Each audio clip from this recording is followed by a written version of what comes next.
So a very warm welcome to our first Critical Issues series event of the year. And it's on the important topic of the 4 billion election year. So I think this year hits a record in terms of the number of elections being held around the globe, even if not in the level of democracy that attends all of those elections. My name's Andrew Walter. I'm a professor of international relations in the School of Social and Political Sciences here at the University of Melbourne, and I'm the co-chair of the politics discipline. My esteemed co-chair here, Professor Tim Lynch, will be running the panel, and he will give you some information on that shortly. It's wonderful to see such a diverse audience, and we very much hope that you will engage with the panel tonight and the commentary that they will give on the elections and their implications this year. And I would also like to acknowledge the deep connection that the First Nations people have to this land, and we're very privileged to host this event on these ancestral grounds, and we pay respect to the elders of the Wurundjeri people and their ancestors, as well as Indigenous people here in the audience tonight. So with that, I would now like to hand over to Professor Tim Lynch, who is going to provide broader context for tonight's events and to introduce our panel. Thank you. I don't need the... Good evening, everyone. My name is Timothy Lynch. I'm a professor of American politics here at the University of Melbourne. I'm one of the oldies. We have a panel of newbies, three excellent colleagues that have joined the university and we hope will still be here tomorrow and well into the future. It's always very important that we hire good new people. I'm particularly sensitive to this because I know in 10, 15 years' time, they will be deciding whether I retire or not. So I'm very keen to keep them on side. I want to thank Andrew and Colin for their opening remarks. I'm going to say a couple of words of introduction, but truncated biography for each of our speakers, and then we'll get into the discussion proper. Ed Goldring, who's sitting on my far left, is a lecturer in political science in comparative politics at the university. He was previously a lecturer at the University of York, Old York in the UK. His work focuses on the emergence and endurance of autocratic politics, both from a global comparative perspective and especially on North Korea. Serafine Mertz is a lecturer in political science in research methods and a research associate at the Varieties of Democracy Institute in Gothenburg, Sweden. Serafina's research interests focus on authoritarianism, internet politics, and political communication. Kiji Sagwin is a lecturer in public policy in management, his specialism, in the School of Social and Political Sciences. His research focuses on comparative public policy with a substantial focus on social policy in the global South. I'm also delighted that my PhD candidate, Shibo Shah, is joining us to help collate internet questions. There are thousands of people out there that couldn't journey in to be with us, and Shibo is going to sift and sort the best questions and then pass them on to me. We will argue across the panel for about the first half. I'll read the temperature and observe your body language on that. And certainly very soon after the halfway mark, I will call on you for questions, and I'll say it now and reiterate it. Questions, not lectures. Points of order is fine, but something that can help draw out the discussion rather than close it down. And then we get to eat and drink outside when we conclude with a firm end point at 8 o'clock. So I will not drift on wonderful though I'm sure the conversation will be by 8 o'clock. By 8 o'clock, we will be moving into the foyer. So my framing remarks here would be that I'm a great advocate and student of Alexis de Tocqueville. He came to the United States as not much more than a PhD student in his late 20s in 1830. And he came in order to observe the impact of democracy, this new thing, on world politics. And America was his first case study of this. And his great concern was that elections would empower poor people. He was an aristocrat, survived when many of his aristocratic family members didn't, the brutalities of the French Revolution. He came to America to understand what happens when you empower poor people. And what I'd like to do is check in and see whether his prediction that a nation run according to the diktats of the majority can still function. I think democracy at the very level depends on majority consent and legitimacy. He said it would end up in majority tyranny. So that's part of my intellectual interest in this particular area. He said a great democratic revolution is taking place in our midst. Is it still ongoing? Where has this revolution gotten us to? I'd also just like to offer a framing that I've offered to students for several years. The great burst of democracy over the last 70 years correlates, I think I would argue there is causation here as well, that correlates with the rise of American global power. And the reason that's forced the world to be democratic is because America itself is a very powerful democratic system. And global order tracks the character of the largest, most powerful state within it. Is that still true? In 2024, some of these have already happened.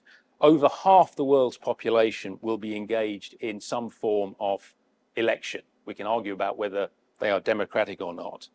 About 54 of these, 8 of them will take place in 10 of the world's most populist nations. These include Bangladesh, Brazil, India, which accounts for nearly a quarter of those voting. My good colleague Pradeep Taneja, I'm sure, will have things to say about this. The United States, where nearly a quarter of 1 billion people will vote in November. Indonesia, Pakistan, Russia, of course, has held its election. Very close run thing, but Putin did get back in. And Mexico.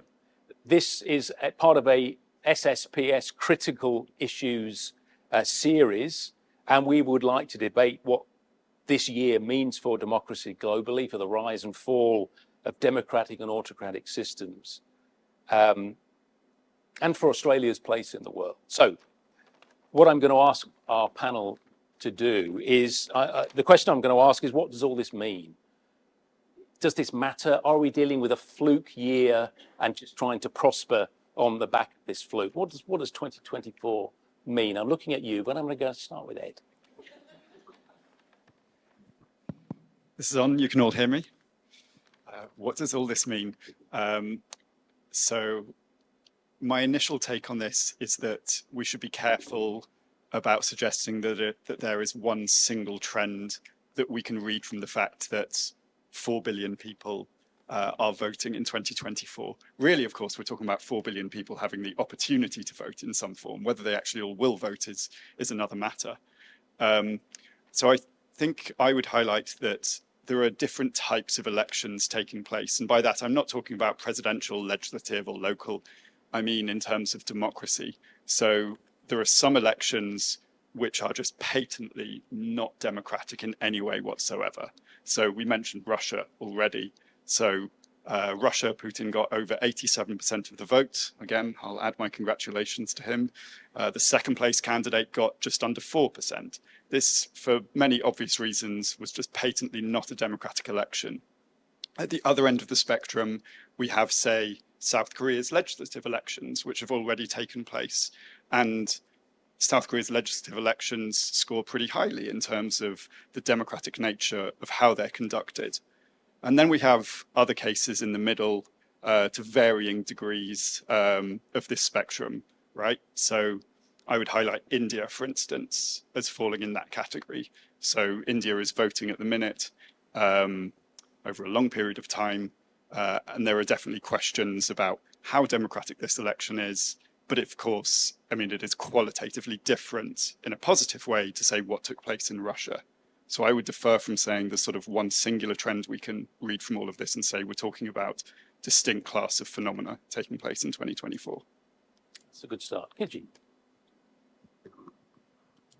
Great start, Ed. Tim and Ed, public policy scholars, just like myself, don't lose sleep over elections. We find elections to shape democratic politics, but doesn't define what democracy is. We think that it's the first round of many battles. So, what is a public policy scholar doing in an elections panel? My research points to an uncertain future for this 4 billion people. From the research that we've had about past illiberal populist leaders, is that there is this sort of like uneven trend in terms of the unraveling of social and political rights. On one end, you would have like an expansion of social rights, and I'm talking about my country in the Philippines, where there are some aspects of gender rights being allocated, there are aspects of universal education being expanded, but at the same time, there are a lot of political rights that have been curtailed, particularly in the context of the war on drugs.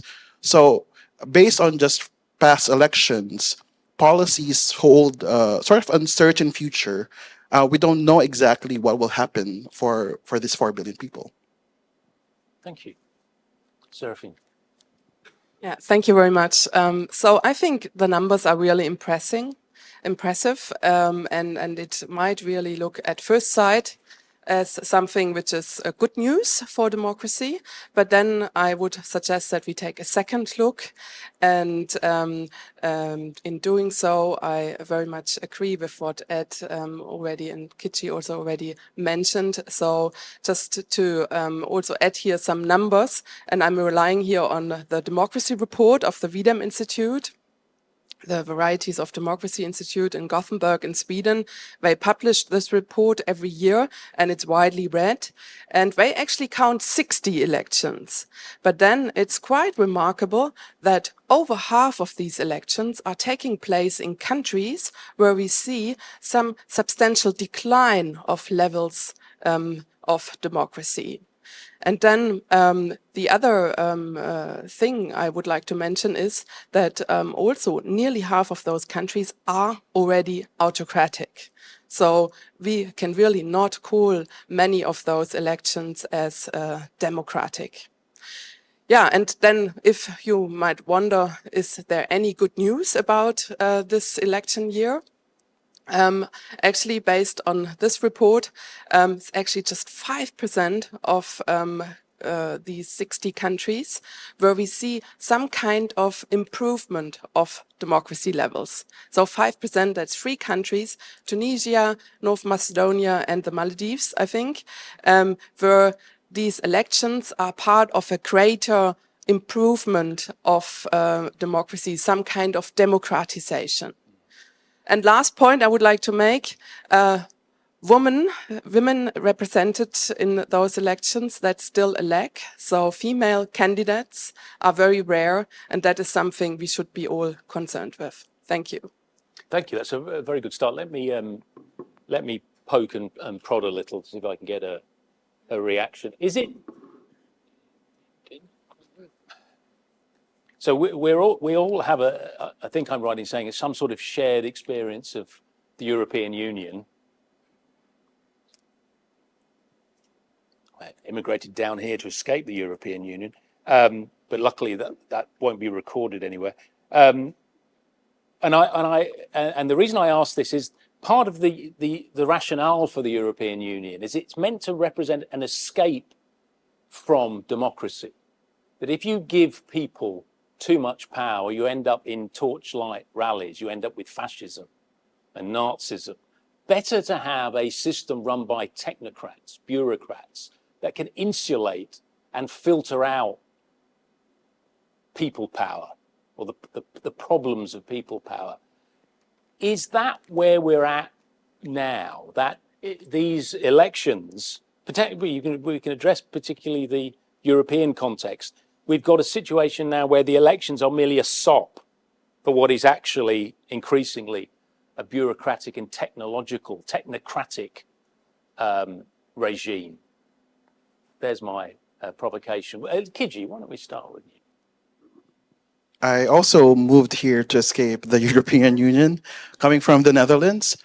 One aspect by which we create bureaucracies is to sort of counteract this populist tendencies, no, and that's precisely your point. But it doesn't necessarily mean that they're shielded from this autocratic or authoritarian tendencies. And I'm kind of going to borrow some of the ideas from Marlies Glasius, who's my former colleague in Amsterdam, who tries to reframe how we view authoritarianism as a function of practices that is not just limited to governments themselves. Authoritarian practices can be done by non-governmental organizations. It can be done by the European Union. So in that sense, I'm not surprised that there's such a thinking that European Union, in fact, it's one of her examples during the Greek debt crises, that it is really these technocrats that are trying to make decisions over the nationally elected government in Greece. But this is precisely the point that European Union was created for. It is meant to be more of an accountability mechanism rather than a democratic mechanism. Yeah. So you would rather have a democratic sort of like institution, rather an accountable institution, than one that is really popular, because that's the point of elections. At the point of representative democracy, it is meant to make a counterpoint. So whether or not European Union acted in an autocratic or authoritarian way, in, for example, the debt crises, they should be made accountable for that, right? In that sense, there are meant to be institutions that they're supposed to make them accountable. And going back to the point of Marlies about authoritarianism, where she tries to suggest that authoritarianism is really what happens when leaders or institutions try to sabotage accountability. So I would suggest that if there are authoritarian practices, it is really a function of accountability. And if we think about European Union, I don't know exactly whether they were made accountable, but in many cases, there are instances where European Union and other institutions, such as the bureaucracy as a technocratic institution, are being made accountable as well. All right. Yeah. Thank you. Seraphine, what are your thoughts? Yeah, maybe just again about this question or this task of giving power to the people. I think that's not just about giving the people the opportunity to vote. It's about so much more. And I think that's where we need to look what happens before elections are held.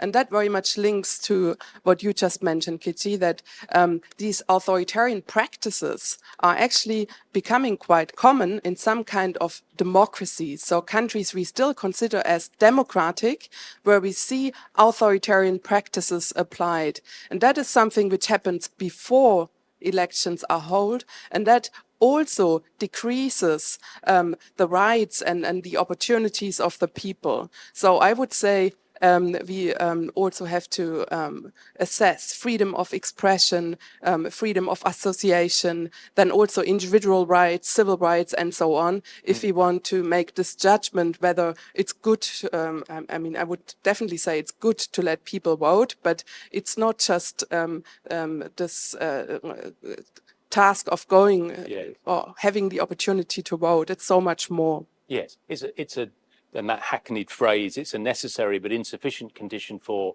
democracy. But we cannot imagine a democracy that doesn't have elections, can we? No, elections are absolutely necessary, but there are so many more aspects which are also important and crucial. Yes. So I think we're all sort of coming at your question from different angles, which I guess is quite nice.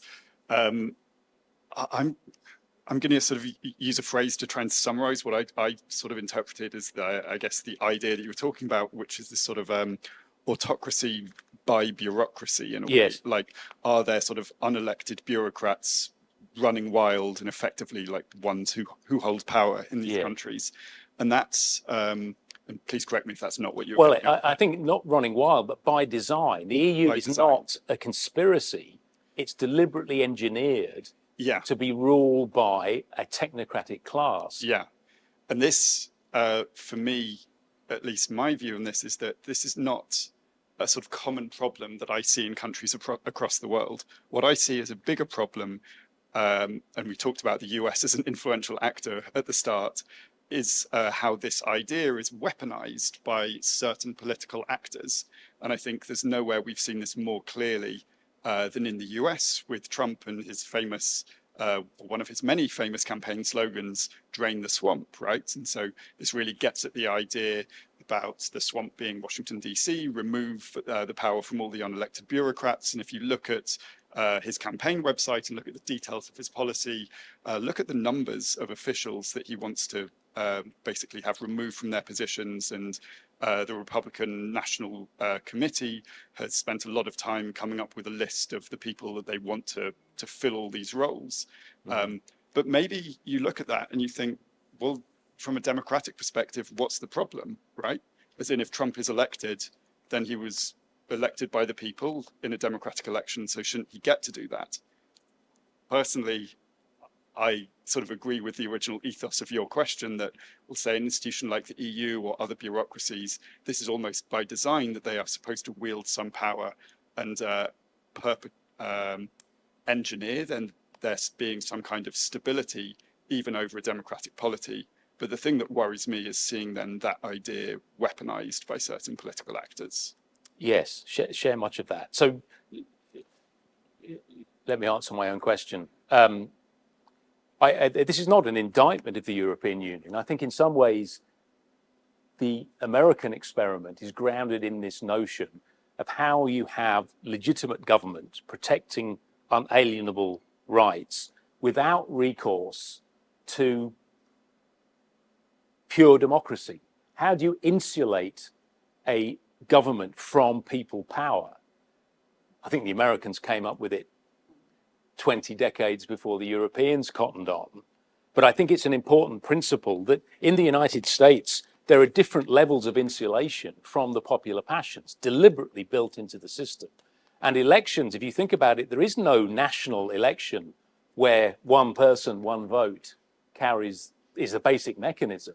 It's filtered through an electoral college for the president, through the states when you're voting for senators, through districts when you're voting for members of the House. So at every level, there is a concern with the problem of the tyranny of the majority. So these filtration mechanisms are put in place. And I think in important respects, the EU is a kind of replication or an understanding of that basic political, scientific understanding of how democracy works. So let me move in a slightly different direction.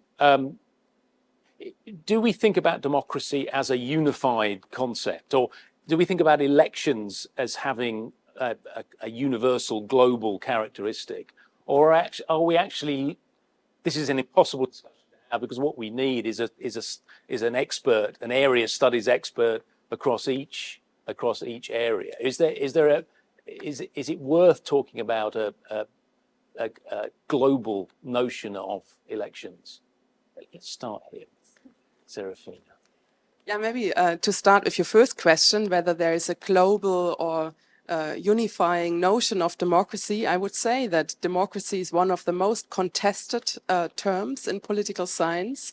So there are many definitions and many notions of this term. And that's why it's so important that we are also are very clear in what we mean by democracy. And depending on what kind of purpose we like, what kind of research purpose, for example, we would like to follow up on. We might also refer to a minimalist definition, but I would say it's always good to have a broad perspective and look at many different aspects of democracy. And the same is true for elections. There's so many different kind of elections, and Ed was already mentioning this. So as you say, making an assessment of all these elections this year, we would probably need many area experts. But I would just suggest that we carefully assess those elections and also what happens in those countries already before these elections are held. So. Yes, I think I agree with that. Kij? It's very hard to come up with a universal understanding of elections. And coming from a public policy perspective, I think we view elections as a critical juncture. So we view it as sort of like a focusing event. So elections for us are just exogenous to, of course, there's a lot of endogeneity to how elections occur, but we use elections usually as a starting point. And these are really critical junctures where paths could be broken and paths could be created. What is crucial is to understand how does elections and how do illiberal populist leaders get out of these kind of elections, or how are they deposed? No, for example, we know a lot about these illiberal populist leaders in terms of Trump, in terms of Orban, in terms of Bolsonaro, and probably 2 out of 3 are no longer in office. So elections could really throw in a different kind of path towards understanding how policies will change. So it's very hard. I think it's an extension, a very difficult extension. Hello. Okay. You good? But like for us, how we treat it is like there's this universal aspect where uncertainty is thrown in. There's a lot of coalitions building and coalitions breaking as a result. And this is like where we want to sort of insert. Yeah. Okay. Good. That's very good. Ed? Well, when you gave me my introduction, you highlighted that I'm a lecturer in comparative politics, so I should really be the comparativist, or play my comparativist card here. So I will say, yes, absolutely, we can talk about elections. We can compare across countries. We can group these elections into types, and we can, look at one election and we can learn from that and maybe apply what we learned and look to another context. And if I was going to be particularly facetious, I'd say something like every country specialist or area studies person, they think their country or their area of the world is particularly special or unique, and you can possibly hope to understand it unless you've lived there for sort of 5+ years minimum. And to that I say, So yes, we can talk about elections. We can, as a unifying idea, we can compare. Of course, there are sometimes idiosyncrasies, but yes, this panel is worth having. Right. That's very good. So a couple of questions spring to mind. Is the fact of such a global electoral phenomenon this year indicative of democracy being in a good place? When you poll 20-year-olds, their faith in democracy is on the wane. Is a strong leader more effective than the messiness of democracy? I think if you don't get to poll people in China, but and Shibo is a much greater expert on this than I, but I think one of the powerful contentions the Chinese Communist Party make when they are faced with Western condescension about finger wagging why they don't have elections. They don't have elections because they don't want all the consequences in terms of underdevelopment and chaos that their great rival India experiences from having a democratic system. And I recoil at that, but I also kind of embrace the logic of that. What are our thoughts? The most powerful nation in terms of its economic development, its ability to lift people out of poverty, does not hold elections, not in a way we would recognize. Does that mean, to go back to my 20-year-old problem, that the younger generation are actually right. You can have effective government and redistribution of wealth, development, economic strength without recourse to elections. Kiji. I can try. And I think for me, I'm going to start with a reflection of what had happened in Indonesia. What is interesting in Indonesia is Yes. the view of democracy is fairly stable in the sense that they still view it favorably. But what makes it different from all other more liberal democracies is really this proclivity to view strongman as a possible leader, you know, and this is the case for many Southeast Asian countries, for Eastern European countries, for example, and maybe a lot of Latin American countries, where they see strongmen as a viable alternative to democracies. What is also interesting is in this the Pew research where they try to poll different countries is that there's also a rise to sort of favorability for technocrats to emerge as a competent leader. So in this sense, I think there is an increasing appreciation of alternatives to purely populist or popular democracies. And in fact, what has the elections in Indonesia shown is that they voted quite overwhelmingly a former general who's known for his human rights violations, and because they see him as a competent leader. And I think partially it feeds to a lot of the socioeconomic demographics. Like it's apart from the fact that a lot of the observers suggest that it's really nostalgia. No, the Indonesian voters are probably between 20 to 30 years old on average, and they don't know enough about what had happened in the 1990s. And it is probably true. It's but also a mix of the large amount of popularity that the incumbent enjoyed. And Jokowi was one of the most popular presidents in Indonesia, and his Prabowo's running mate is the son of Jokowi. Yeah. This is also true in what happened in the Philippines. It's a mixture of nostalgia and incumbent popularity that sort of propelled strongmen. I wouldn't call Marcos a strongman, but like he's close enough.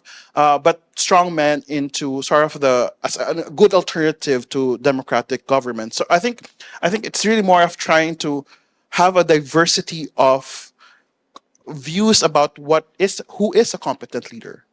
Yes. Ed, do you want to come in on that? Yeah. So I don't think this is a generational divide. I Okay. don't think this is a case of, say, young people thinking, oh, yes, let's have technocratic governance, but we don't need democracy. So not to get too academic-y, but there's a political scientist at Yale, a guy called Milan Svolek, who did really interesting experiments to assess how important is democracy for people. And so previously, when we wanted to understand, I say we as academics, when we wanted to understand how important democracy was to people, political scientists used to do surveys and they would go and ask someone, how important is democracy to you? You know, not very important, somewhat important, etc. And not surprisingly, everyone answered, oh yeah, it's really important, like democracy is really important to me. But then Svolek did this series of experiments where he got people to make choices between would you vote for the candidate you prefer, but who is outwardly anti-democratic, but you get the policy option you want, or are you willing to trade that off and vote for the opposition candidate who is clearly a democratic or like an adherent to democratic principles? And the results are really depressing. Like basically, people are not willing to sacrifice their preferred policy outcomes for their support for democracy. And this wasn't like something that was especially divided amongst generations. This is depressingly uniform. He did this originally in America. He's been repeating it in various European countries. Yeah, I can add, but I should probably stop. Pass it, Sarah. Seraphine. Yeah, so I think we need elections, and I think there's great support for democracy and elections among young people all over the world. And I think just to kind of also answer your second question, while we have all these impressive numbers of elections this year, I at the same time think that democracy is not in good shape on a global scale. And that's why I think we as researchers, it's our responsibility to investigate what's going wrong with democracy and then also provide this knowledge to policymakers so they have a chance to kind of make contribute to on helping their countries to make this U-turn back to improving levels of democracy. And that's why I think it's so important that we also study these very early phases in countries which seem to be very liberal democracies, where we already see early signs of decline. That's very good. So we know a lot about how autocracies become democracies. 20th century, its kind of meta-narrative was nations that attempted to be autocracies becoming democracies in different ways, but often through force. How does it work the other way? How do democracies become autocracies? So I'll start with Ed. In several different ways is the short answer. So I can perhaps give us a bird's eye view of this question of this one. So it can happen quite suddenly. So for instance, sorry, being a Korea specialist, I'll use South Korea as an example. So South Korea between April 1960 and May 1961 actually briefly was a democracy. But it was a democracy with very weak institutions. It didn't have much experience, obviously, as being a democracy. And then in May 1961, there's a military coup. And so this happened literally overnight. Its nascent democracy was crushed. So this is one way that democracies can become autocracies. So it's military coup is number one. Military coup. This is, military coups have actually made a bit of a comeback in sub-Saharan Africa in recent years. But I believe, and though Seraphine can correct me if I'm wrong, I believe the more common way is through incremental change and erosion to institutions. So whereas attacks on democracy often came from outside the regime or even sometimes outside the polity itself, nowadays they come from within. Nowadays we have to be concerned about wannabe autocrats who manage to come to power through democratic means, and then over time they use the tools available that they have through holding political office that at first they held legitimately, to then distort the competition, make the playing field uneven. And so we've seen this in places like Turkey and I would contend India as well today. Yeah, so I very much agree. In this current wave of autocratization, it's a very strong characteristic that we see gradual change, that we see some kind of sneaky change, which we do not observe at first sight. And that's why we, as researchers, need to fully focus on these incremental, gradual changes and these incremental undermining of institutions, core democratic institutions, which then affect the more broader context of democracy in those countries. Yeah. Gigi, do you want to respond? Yeah, and this really comes from the Philippines, where we don't really. The Philippines, I'm from the originally, Philippines. Yeah, we don't really have that full democracy, and it's really a context where we swing towards more democratic institutions, and then we swing back to more autocratic institutions, and somewhere we're stuck in that like oscillation between institutions, right? And a lot of it can be attributed to incomplete institutions brought by colonial legacies, no? So part of the reason why there's this tendency for the Philippines to swing to autocratization and democratization is really because of hyper-presidentialism that we kind of sort of like how should I, inherited from the American institutions. We tried to, and it was really forced on a lot of the Philippine institutions to adopt this executive, legislative, judiciary checks, that it's not really compatible to the local context. And this hyper-presidentialism really has this like very strong precedent. It really depends on this personalistic politics. So if you have a president that really swings towards more autocratic tendencies, such as Duterte, you would have a lot of autocratization. Whereas if you have a leader that's more or less developmental, more of reformist, then you would have more sort of a democratic renewal. Yeah. And that's usually the case. And I kind of agreed to looking at sort of these kinds of in between countries.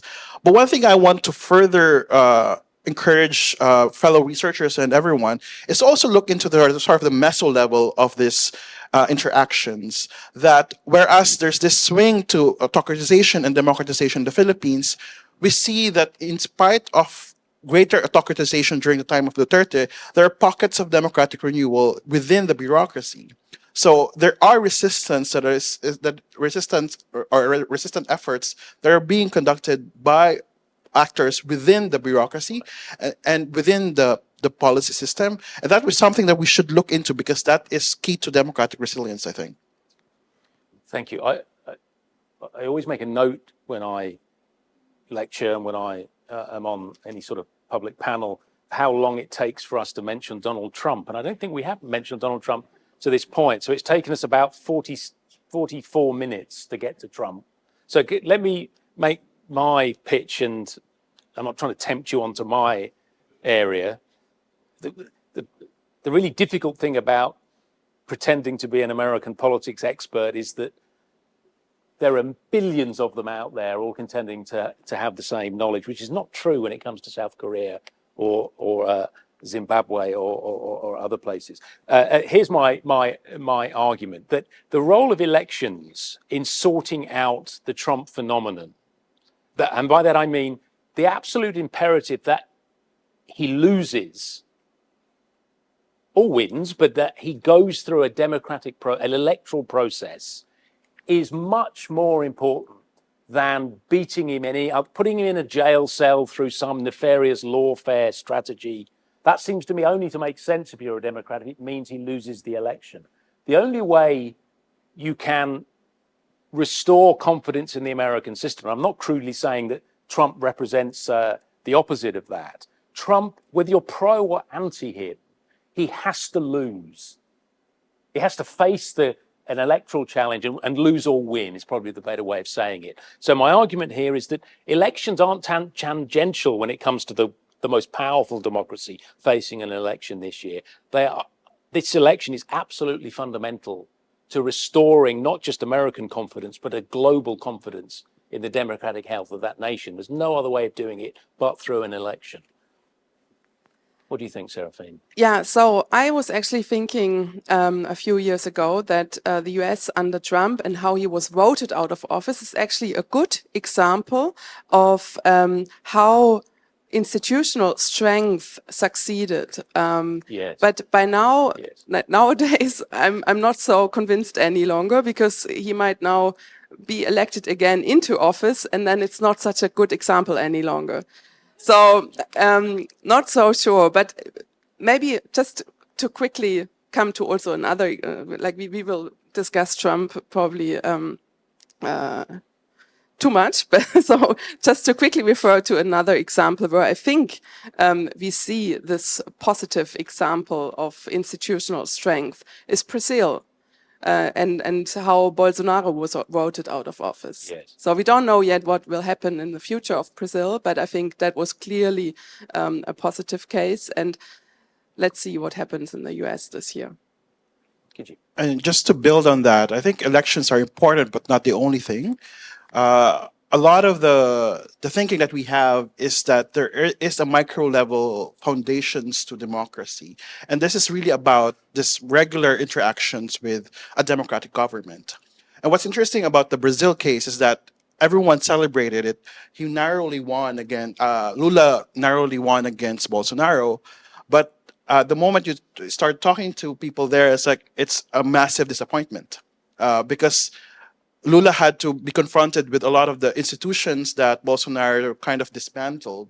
So there's no radical shift back to the social development angle that they had, but rather it's like Lula is really sort of like in a firefighting mode that it kind of disappoints the regular people. So it probably I wouldn't be surprised that Bolsonaro would return because of this massive disappointment around Lula's current administration. Yeah. And again, it goes back to the point that I wanted to make, is that there is a lot of micro level foundations to democracy, and this would involve like our regular interactions with the government, and on the day-to-day thing, whether the government is disappointing us, whether the transport system has failed us, whether the social welfare system made us wait for 3 hours. That sort of accumulates towards sort of a disappointment towards the broader democratic institutions. And I'm seeing that now in Brazil. And this is maybe the reason why Trump is now having chances again to win the election. Ed, do you want to come in on that? Yeah. So I was all ready to wildly disagree with you, Tim, until you got to your last two words, which were global confidence. And so you said, important, say, for Trump to lose and restore confidence. I said, whose confidence? Global confidence, I'm with you on, because I think the rest of the world, if Trump lost, they would be reassured that in the American people, in the choice that they had made as a nation. Not all the rest of the world, but a significant portion of the rest of the world.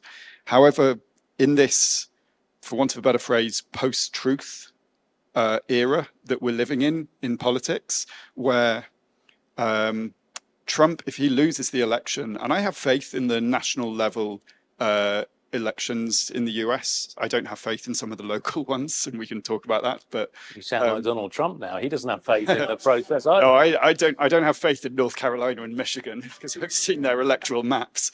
But I have faith in the national level election process. And if Trump loses, he's not going to agree he lost, and loads of his supporters are not going to agree he lost. And so, is that really going to, say, help restore confidence in the American system? I'd say not within America for a significant portion of people. Yes, I agree with some of that, but not all of it. That global confidence in the United States, I think that's a secondary concern. You could have a very robust, popular, global terms president. Barack Obama doesn't guarantee any more effective administration. And the other, sorry, I don't mean to pull it back into the US, but of course the US election is following hard upon. There is a tradition as old as the Republic, but certainly that has been presented forcefully over the last 8 years and certainly over the last 24. And that's for the losing side to claim foul. In 2000, it was the Supreme Court that gave us George W. Bush. That was the last great president that was hated globally. It seems very moderate now in comparative terms. In 2016, Democrats almost en masse said this presidency is illegitimate and screamed dissent.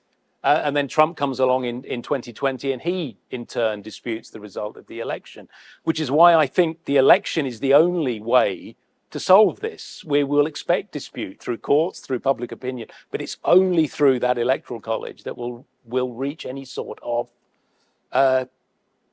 confidence. So yes, please. Yeah. in the key swing states right now, as obviously I'm sure you know, but I double checked today to make sure. So Trump is ahead in all the key swing states that matter. Now, I'm not saying I think he will definitely win, but that's just the state of play at the minute. I imagine the polls will tighten as we get closer to November. Yes. But an alternative perspective for, if the aim is to increase confidence in American democratic institutions, then maybe what we need is for Trump to win, both sides to accept, and then Trump to leave office through regular means. Yes. Really well said. Yes. Now, I wonder if I can make that your final statement, then ask in 30 seconds, could we, for the audience, sum up what you would like them to take away? Serafina. Yeah. 30 seconds, if you could. 30 seconds. I can even make it shorter. I think democracy is at risk. And I think defenders of democracy and researchers such as myself, it's really important for us to look at those risks, study them, and spread the knowledge. So people have the chance to turn it to the other direction again and turn it to some kind of improvement. Thank you. Kiji. Yeah, I think ultimately democracy is about the people, and we need to look into how the people experience democracies and governments in general. So I think we need to start looking into more of the micro level aspects of how democracies are run, and I think by that we can look at how we can further improve or look into different ways by which we can achieve similar goals through different means. Yeah.